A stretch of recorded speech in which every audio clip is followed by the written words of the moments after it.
Hello guys, welcome to my YouTube channel Divya career exam notification. जैसे कि आप सब जानते हैं, दिव्य करियर एग्जाम नोटिफिकेशन एक डेडिकेटेड चैनल है गवर्नमेंट एग्जाम नोटिफिकेशंस के लिए, अपडेट्स के लिए और लेटेस्ट वैकेंसीज के लिए। सो गाइस, आज हम आपके लिए लाए हैं स्टाफ सिलेक्शन कमीशन की स्टेनोग्राफर की रिक्रूटमेंट है। 2026 की लेटेस्ट वैकेंसी है।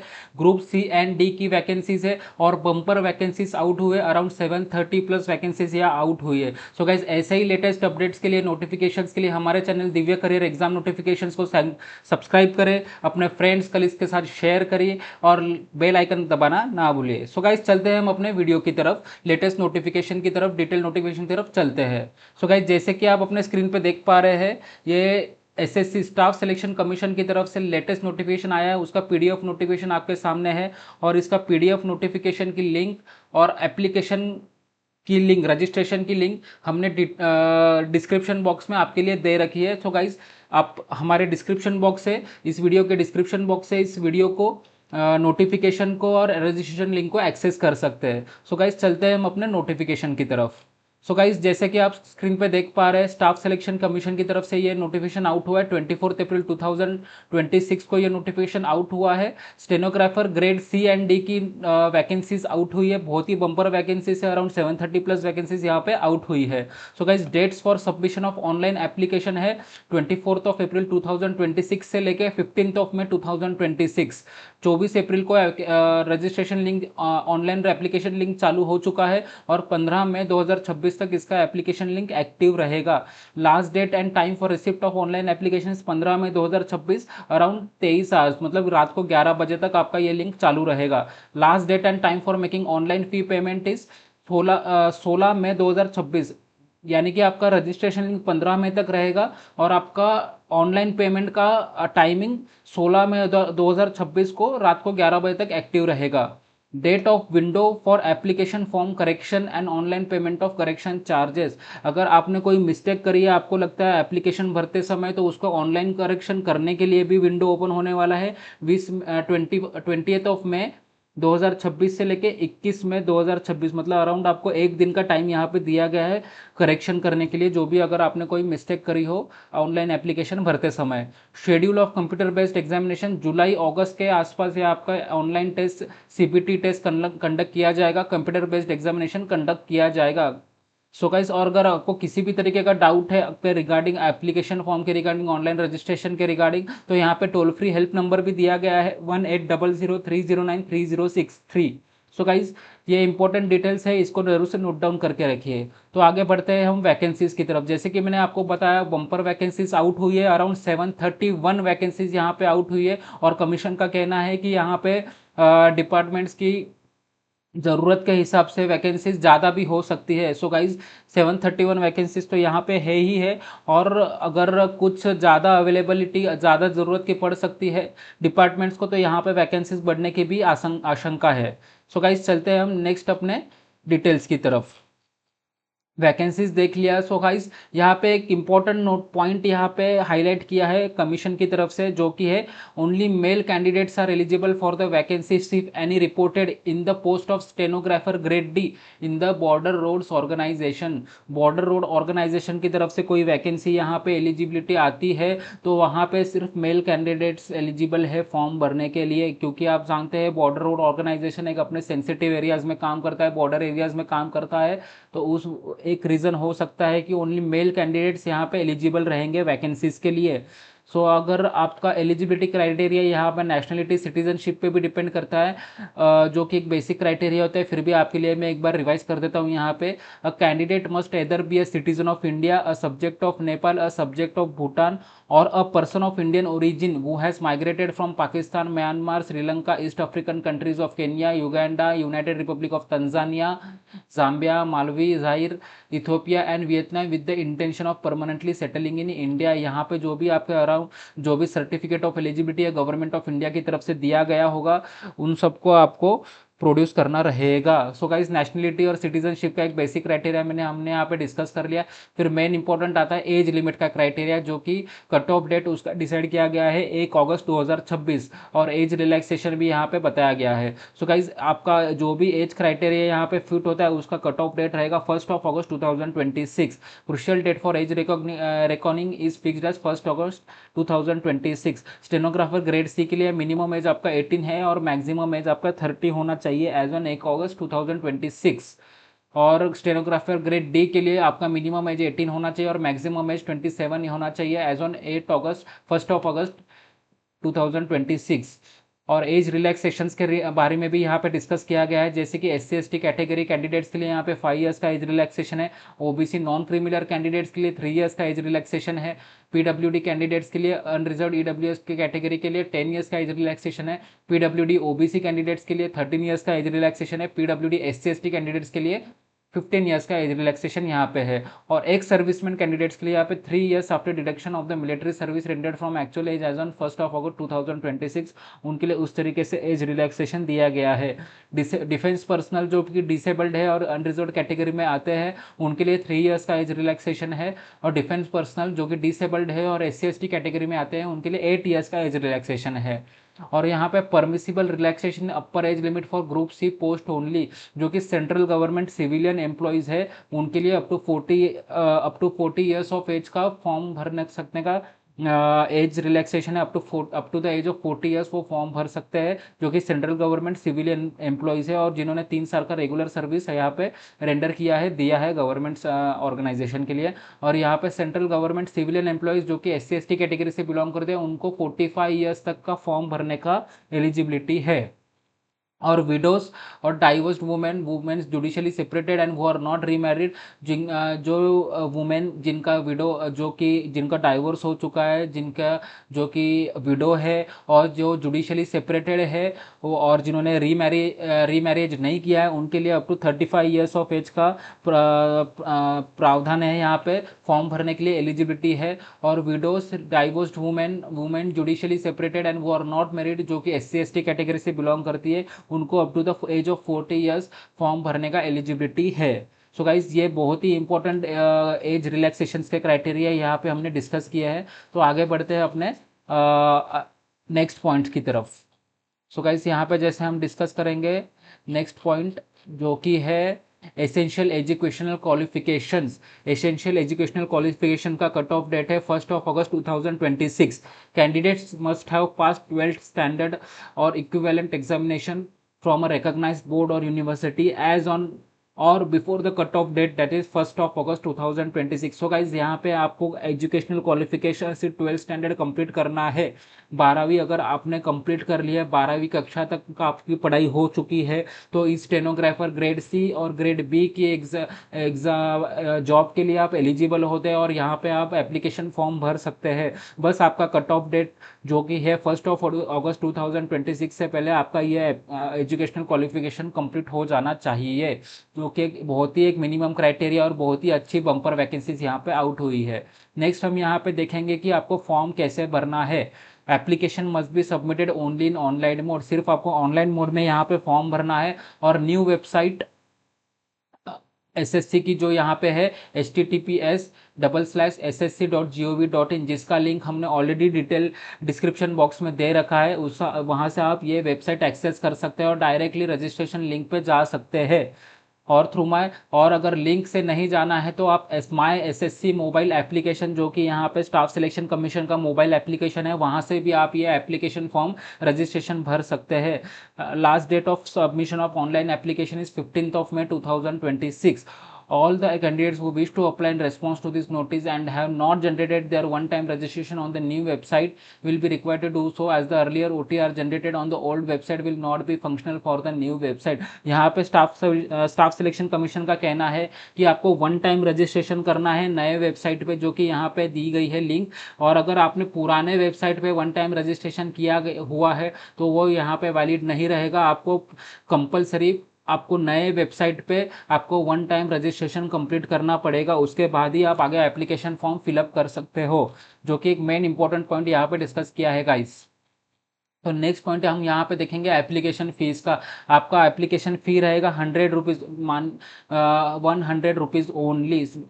सिर्फ आपको 100 रुपीज़ का एप्लीकेशन फ़ी यहाँ पे भरना है। और women candidates belonging to SC category, ST category, PWD category and ex serviceman are exempted from the payment of fees. यहाँ पे women candidates, SC ST candidates, PWD candidates और एक्स सर्विसमैन कैंडिडेट्स जो भी फॉर्म भरेंगे उनको फ़ी भरने से exemption है। 100 रुपीज़ का फीस उनको यहाँ पे लगना, भरने की ज़रूरत नहीं है। Fees can be paid only by online mode. Bhim UPI app से आप फीस भर सकते हैं, नेट बैंकिंग से आप फीस भर सकते हैं, और रुपए और अलग अलग क्रेडिट कार्ड या डेबिट कार्ड के माध्यम से आप यहाँ पे फ़ी अपना भर सकते हैं। ऑनलाइन फ़ी भरने का लास्ट डेट, जैसे कि हमने स्टार्टिंग में डिस्कस किया, 16 मई 2026 है।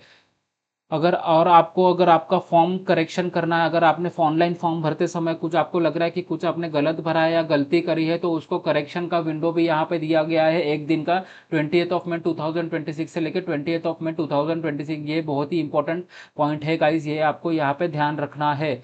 Commission will levy uniform correction charges, जो कि अगर आप करेक्शन करने का चाह रहे, अगर आपने गलत फॉर्म भरा है तो उसके लिए अलग से करेक्शन चार्जेस आपको पे करने रहेंगे, जो कि 200 रुपीज़ है फॉर मेकिंग करेक्शन। और अगर फर्स्ट टाइम करेक्शन के लिए 200 रुपये है, और सेकंड टाइप करेक्शन के लिए आपको 500 रुपीज़ यहाँ पे कमीशन को पे करने रहेंगे ऑनलाइन मोड में। और the correction charges will be applicable to all the candidates irrespective of their gender and category. जो कि एग्जेम्प्टेड कैटेगरी के कैंडिडेट्स है उनको भी अगर करेक्शन करना है अपने फॉर्म में, तो उनको भी ये चार्जेस लगेंगे। भले ही आपको ऑनलाइन फॉर्म स्टार्टिंग में भरने के लिए फ़ी कोई नहीं लगने वाली है, बट यहाँ पे करेक्शन के लिए आपको इक्वली चार्जेस पे करने रहेंगे, चाहे वो वुमेन कैंडिडेट्स हो या रिजर्व कैटेगरी के कैंडिडेट्स हो। तो यहाँ पे एक इंपॉर्टेंट पॉइंट यहाँ पे आपको ध्यान रखना है। तो मैं कहूँगा कि सबसे पहले स्टार्टिंग में ही फॉर्म भरते वक्त आप अपना फॉर्म करेक्ट तरीके से भरिए, सही तरीके से भरिए, जिससे कि आपको करेक्शन करने की ज़रूरत ना पड़े। क्योंकि करेक्शन करते समय सिर्फ एक दिन का विंडो यहाँ पे दिया गया है, उसमें रश हो सकती है और आपका साइट हैंग होने का या फिर साइट हैंग होने का बहुत चांसेस हो सकता है। सो गाइज, आप फर्स्ट टाइम भरते हुए ही फर्स्ट टाइम राइट फॉर्म भरिए। सो गाइज, नेक्स्ट पॉइंट की तरफ हम यहाँ पे डिस्कस करेंगे। यहाँ पे आपको आपके जो भी एग्जामिनेशन सेंटर्स है उसके डिटेल्स यहाँ पे दी गई है, तो आप अपना नज़दीक का एग्जामिनेशन सेंटर देख के अपने फॉर्म में फिलअप करिए। यहाँ पे आई थिंक आपको अराउंड 3 प्रेफरेंसेस देने हैं एग्जामिनेशन सेंटर के लिए। गाइस, हम यहाँ पे नेक्स्ट देखेंगे स्कीम ऑफ एग्जामिनेशन। आपका एग्जामिनेशन किस तरीके से कंडक्ट किया जाएगा, यहाँ पे ये डिटेल्स दी गई है। The details of the computer based examination are mentioned below. यहाँ पे गाइस जैसे कि आप देख सकते हैं 3 पेपर रहेंगे: general intelligence and reasoning, general awareness, English language on comprehension. General intelligence and reasoning के 50 क्वेश्चन है और मैक्सिमम 50 मार्क्स आपको यहाँ पे मिल सकते हैं। जनरल अवेयरनेस के 50 क्वेश्चन है और 50 मार्क्स यहाँ पे आपको मैक्सिमम है। और इंग्लिश लैंग्वेज और कंप्रीहेंशन के अराउंड 100 क्वेश्चन है और आपको 100 मैक्सिमम मार्क्स यहाँ पे मिल सकते हैं। सो गाइज, यहाँ पे अराउंड 200 मार्क्स का ये क्वेश्चन पेपर रहेगा, मल्टीपल चॉइस क्वेश्चन रहेंगे, और टोटल ड्यूरेशन आपका 2 आवर्स रहेगा विथ इट्स। यहाँ पे गाइज मेन इंपॉर्टेंट पॉइंट ध्यान रखने लायक वो है कि आपको यहाँ पे सेक्शनल टाइमिंग दी गई है। सेक्शन 1 के लिए 30 मिनट्स, सेक्शन 2 के लिए 30 मिनट्स और सेक्शन 3 के लिए 60 मिनट्स। सो गाइज, यहाँ पे आप ऐसे नहीं है कि आपको कंपोजिट 2 आवर्स में आपको अपने हिसाब से टाइम डिस्ट्रीब्यूट कर सकते हैं। यहाँ आपको सेक्शनल वाइज यहाँ पे एक बहुत इंपॉर्टेंट पार्ट यहाँ पे डिस्कस करना है, जो कि सेक्शन 1 में आपको 30 मिनट्स का टाइमिंग दिया जाएगा, सेक्शन 2 में 30 मिनट्स का, और सेक्शन 3 में आपको 60 मिनट्स का टाइमिंग दिया जाएगा। सेक्शनल टाइमिंग यहाँ पे इंट्रोड्यूस किया गया है स्टाफ सिलेक्शन कमीशन की तरफ से, जो आपको ध्यान रखना है अपना एग्जाम देते समय। सो गाइज, यहाँ पे मैंने हाईलाइट किया हुआ है, जरूर से इसको आप ध्यान रखिए। नेक्स्ट पार्ट जो हम डिस्कस करेंगे वहाँ पे है कि वो आपको नेगेटिव मार्किंग यहाँ पे है 0.25 मार्क्स का for each wrong answer. 0.25 mark का 1/4 मार्क का आपको यहाँ पे रॉन्ग आंसर के लिए नेगेटिव मार्किंग है। तो आपको ध्यान से अपना स्ट्रेटेजी बनाना है एग्जामिनेशन में, आपको एग्जाम आंसर्स मार्क्स करते हुए। सो गाइज यहाँ पे आपको इंग्लिश एंड हिंदी दोनों लैंग्वेज में आपका क्वेश्चन पेपर अवेलेबल रहेगा। सो गाइज नेक्स्ट पार्ट जो हम यहाँ पे डिस्कस करेंगे, सिलेबस जो कि है कंप्यूटर बेस्ड एग्जामिनेशन के लिए, जो एग्जामिनेशन आपके 3 सेक्शन है उसके एग्जाम सिलेबस यहाँ पे डिस्कस किया गया है। जनरल इंटेलिजेंस एंड रीजनिंग के लिए यहाँ पे सिलेबस दिया गया है, जो कि मैं आपको for example analogies, similarities, differences, space visualisation, problem solving, analysis, judgement, decision making, visual memory, discriminating और observation, relationship concept, arithmetical reasoning, verbal and figure classification, इस तरीके का आपका सिलेबस है।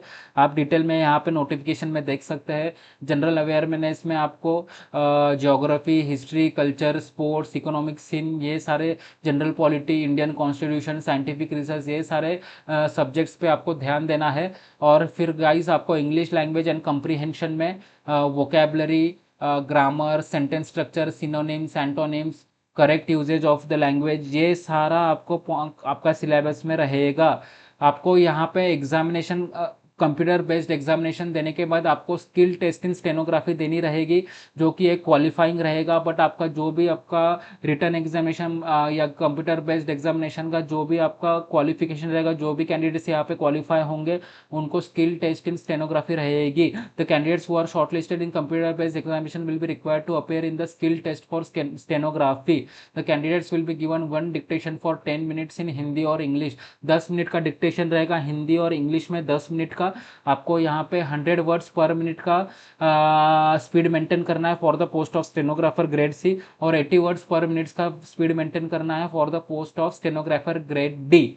सो गाइज ये इंपॉर्टेंट पॉइंट्स यहाँ पे है। और जो यहाँ पे अपने साथ स्क्राइब लेके जाएंगे, यहाँ पे पोस्ट के हिसाब से और लैंग्वेज के हिसाब से आपको स्पीड मेंटेन करना है वर्ड्स पर मिनट का। सो गाइज यहाँ पे और आपको टाइम ड्यूरेशन भी दिया गया है। ये बहुत ही इंपॉर्टेंट पॉइंट है, भले ही क्वालिफाइंग नेचर का ये टेस्ट रहेगा, बट ये बहुत ही इंपॉर्टेंट पार्ट है, आपके सिलेक्शन में बहुत आपको मदद करेगा। और इम्पोर्टेंट पॉइंट है गाइज, यहाँ पे आप यहाँ पे ध्यान रखिए। सो नेक्स्ट हम यहाँ पे डिस्कस करेंगे, candidates who opt to take the stenography test in Hindi will be required to learn English stenography and vice versa after their appointment. अगर कोई भी कैंडिडेट यहाँ पे अगर हिंदी में स्टेनोग्राफी टेस्ट देता है तो उसको जॉब लगने के बाद इंग्लिश स्टेनोग्राफी अपने इंग्लिश स्टेनोग्राफी में भी आपको अपनी प्रैक्टिस करनी पड़ेगी। इंग्लिश स्टेनोग्राफी का टेस्ट यहाँ पे कंडक्ट किया जाएगा। और वाइस वर्सा मतलब जो भी अगर इंग्लिश में यहाँ पे टेस्ट देता है तो जॉब लगने के बाद आपको हिंदी में भी स्टेनोग्राफी लर्न करनी रहेगी, पढ़नी रहेगी, प्रैक्टिस करनी रहेगी। फेलिंग विच देयर प्रोबेशन में not be cleared by the appointing departments organisation. अगर आप ये अपॉइंटमेंट के बाद गिवन टाइम पीरियड में अगर ये आपका प्रोबेशन पीरियड में हिंदी या इंग्लिश जो भी आपका एग्जाम रहेगा उसमें अदर पार्ट में अगर आप अपना स्टेनोग्राफी लर्न कर नहीं पाते तो आप अपना प्रोबेशन पीरियड कंप्लीट नहीं कर पाएंगे और आपका अपॉइंटमेंट पूरा क्लियर नहीं हो पाएगा बाय द गिवन डिपार्टमेंट और ऑर्गेनाइजेशन। सो गाइस आपको शॉर्ट में बताया जाए तो इंग्लिश और हिंदी दोनों में आपको महारत हासिल करनी है स्टेनोग्राफी में। सो गाइस नेक्स्ट यहाँ पे हम पॉइंट डिस्कस करेंगे स्टेनोग्राफी के बाद, जो कि है mode of selection. Minimum qualifying marks आपको जो कंप्यूटर बेस्ड एग्जामिनेशन में लाने हैं, जो कि अनरिजर्व कैटेगरी के लिए 30% है, ओबीसी ईडब्ल्यूएस कैटेगरी के लिए 25% है, और ऑल अदर कैटेगरी कैंडिडेट्स के लिए 20% है। Based on the marks code in the computer based examination candidates will be shortlisted category wise to appear for the skill test for the post they have applied for. CPE examination के बाद जो भी category wise अपना candidates qualify करते हैं उनको skill test के लिए बुलाया जाएगा। और skill test is mandatory but qualifying in nature, जैसे कि मैंने आपको डिस्कस किया पहले ही, स्किल टेस्ट मैंडेटरी भी है बट क्वालिफाइंग नेचर की है। The commission will fix the category wise qualifying standards in the skill test for each post. The candidates who qualify in the skill test will be considered for the FRTA, that is first round of tentative allocation। जो भी आपका यहाँ पे computer based examination देने के बाद skill test qualify कर लेता है उनको first round of tentative allocation के लिए कंसिडर किया जाएगा। Candidates who are appointed on the basis of the examination shall be on a probation period of 2 years। आपका अगर सिलेक्शन हो जाता है तो 2 साल के प्रोबेशन पीरियड में रहेंगे, और during the probation they would be required to undergo such training और pass such examination as prescribe by the controlling authority. Probation period में जो भी ट्रेनिंग्स या एग्जामिनेशन कमीशन की तरफ से या फिर कंट्रोलिंग अथॉरिटी के तरफ से आपके कंडक्ट किया जाएगा उन सबको आपको पास करना रहेगा। और ये सारे एग्जाम पास करने के बाद ही आपका प्रोबेशन कंप्लीट हो पाएगा और आपको परमानेंट अपॉइंटमेंट के लिए कंसिडर किया जाएगा by the controlling authority. So guys यहाँ पे आपको ये बात ध्यान में रखनी है। Candidate selected for appointment are eligible appointment are liable to serve anywhere in India to carry the all India service liability. ये पोस्ट जो आप एग्जामिनेशन दे रहे हैं वो all India service liability carry करती है। सो आपको इंडिया में कहीं भी पोस्ट किया जा सकता है। इंपॉर्टेंट पॉइंट यहाँ पे मैंने हाईलाइट करके रखा है guys. So guys next point यहाँ पे हम डिस्कस करेंगे। अगर आप किसी भी तरह की मैल प्रैक्टिस यहाँ पे करते हैं तो डिपार्टमेंट पीरियड दिया गया है। जिस तरीके की आपकी मैल प्रैक्टिस रहेगी तो अगर आप मैल प्रैक्टिस करते हुए पकड़े जाते हैं तो इस तरीके का आपका डिपार्टमेंट पीरियड यहाँ पे नोटिफिकेशन में कमीशन ने डिस्कस किया हुआ है। सो गाइज इसको ध्यान से यहाँ पे ध्यान रखिए कि किसी भी तरीके की मैल प्रैक्टिस आपको एग्जामिनेशन पीरियड में नहीं करनी है। नेक्स्ट हम यहाँ पे डिस्कस करेंगे guys points. Those candidates who have not authenticated themselves with Aadhaar have to report at the examination center 2 hours before the scheduled time। Application form भरते हुए बॉय गाइज यहाँ पे मैं डिस्कस करना चाहूँगा, आपको अपने आप को आधार ऑथेंटिकेट करना है। आपका आधार ऑथेंटिकेट करना है। अगर आप ऑनलाइन एप्लीकेशन फॉर्म भरते समय आपका आधार ऑथेंटिकेट नहीं कर पा रहे हैं तो एग्जामिनेशन सेंटर पे आपको 2 घंटे पहले पहुंचना पड़ेगा। शेड्यूल टाइमिंग से 2 घंटे पहले यहाँ पे आपको पहुंचना पड़ेगा। आपको अपने आप को रिप्रेजेंट करना पड़ेगा 2 घंटे पहले। सो गाइज ये सारे इंपॉर्टेंट पॉइंट्स यहाँ पे हमने डिस्कस कर लिए। सो गाइज यहाँ पे इंपॉर्टेंट डेट्स यहाँ पे आप जरूर से ध्यान रखिए। 24 अप्रैल 2026 से लेके 15 मई 2026 ये आपका ऑनलाइन एप्लीकेशन फॉर्म भरने का इंपॉर्टेंट पीरियड है। जरूर से आपका फॉर्म ध्यान से भरिए। कोई भी आपको डाउट हो फॉर्म भरते समय तो आप हमको कमेंट्स में हम तक पहुंच सकते हैं। आपका कमेंट्स डालिए, कमेंट्स में आपका जो भी प्रॉब्लम होगा आप प्लीज़ यहाँ पे डिस्कस करिए। हम यहाँ पे आपको तुरंत रिप्लाई देने का प्रयास करेंगे। सो गाइज ऐसे ही लेटेस्ट नोटिफिकेशंस के लिए, अपडेट्स के लिए हमारे channel Divya career exam notifications को सब्सक्राइब करें, शेयर करें अपने फ्रेंड्स और कलीग्स के साथ और बेल आइकन दबाना ना भूलिए guys. Thank you for watching this video.